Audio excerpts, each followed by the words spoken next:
ஆராதனை, அந்த ஜனங்கள் ஆராதிக்க வேண்டிய ஆராதனை எப்படி இருக்கணும்னு தான் இந்த 22:1 ஆண்டவர் சொல்கிறார்.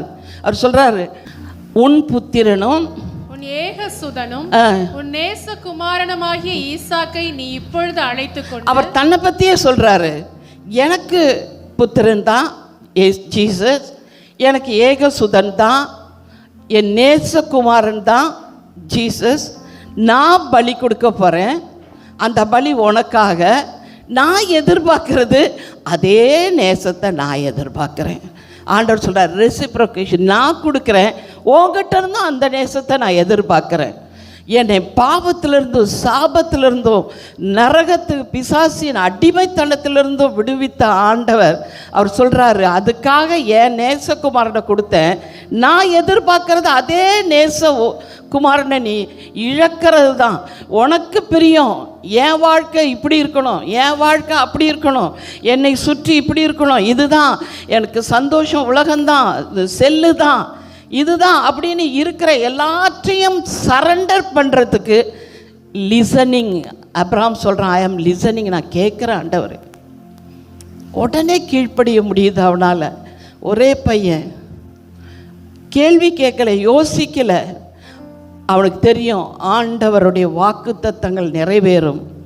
எபிரேயர் 11 அவர் அவன் சொல்வான், எபிரேயர் 11 18-19 ஈசாக்கினிடத்தில் உன் சந்ததி விளங்கும் என்று அவனோடே சொல்லப்பட்டிருந்ததே, இப்படிப்பட்ட வாக்குத்தத்தங்களை பெற்றவன் மரித்தோரிலிருந்து எழும்ப தேவன் வல்லவராயிருக்கிறார் என்று எண்ணி தனக்கு ஒரே பேரானவனையே பலியாக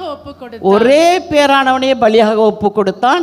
மரித்தோரிலிருந்து அவனை பாவனையாக திரும்பவும் பெற்றுக்கொண்டான். ஆமென்.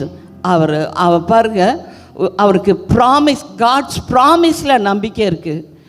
நான் இழக்கிறதுனால இழந்து போக மாட்டேன். அப்ரஹாமுக்கு தெரியும், நான் எதெல்லாம் சரண்டர் பண்ணுறனோ, என் ஆசை, என் விருப்பம், என் ஏக்கம் எல்லாத்தையும் நான் எவ்வளவுக்கு ஆண்டவருக்குன்னு சரண்டர் பண்ணுறனோ அவ்வளவுக்கு பெரிய பிளெஸ்ஸிங்கை ஆண்டவர் எனக்கு திருப்பி தருகிறவராக இருக்கிறார்னு. ஆமென். நான் இழந்து போகிறதில்ல. பக்கத்தில் பார்த்து சொல்லுங்கள், கர்த்தருக்காய் இழந்தவர் எவரும் தரித்திரர் ஆனதில்லை.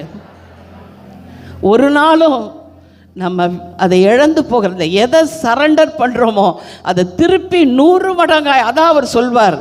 அவன் கேட்பான், ஆண்டவரே, பேதுரு, நாங்கள் எல்லாத்தையும் இழந்தோமே, எங்களுக்கு என்ன கிடைக்கும்? அவர் சொல்கிறார், வீட்டையாவது மனைவியாது தகப்பனையாது தாயாய் விட்டவன் 100 இம்மையில் 100 இம்மையிலையும் பெறுவான்.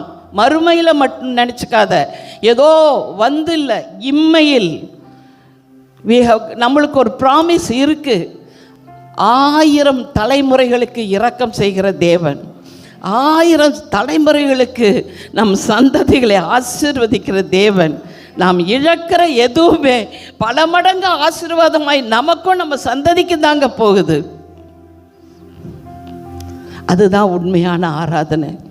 இன்றைக்கு எதையுமே நம்ம இழக்க விரும்புறதில்லை. 4 பாட்டு பாடிட்டோம்னா நம்ம ஆராதிக்கிறோம்னு நினச்சிக்கிறோம். எதை இழக்கிறோமோ அதுதான் ஆராதனை.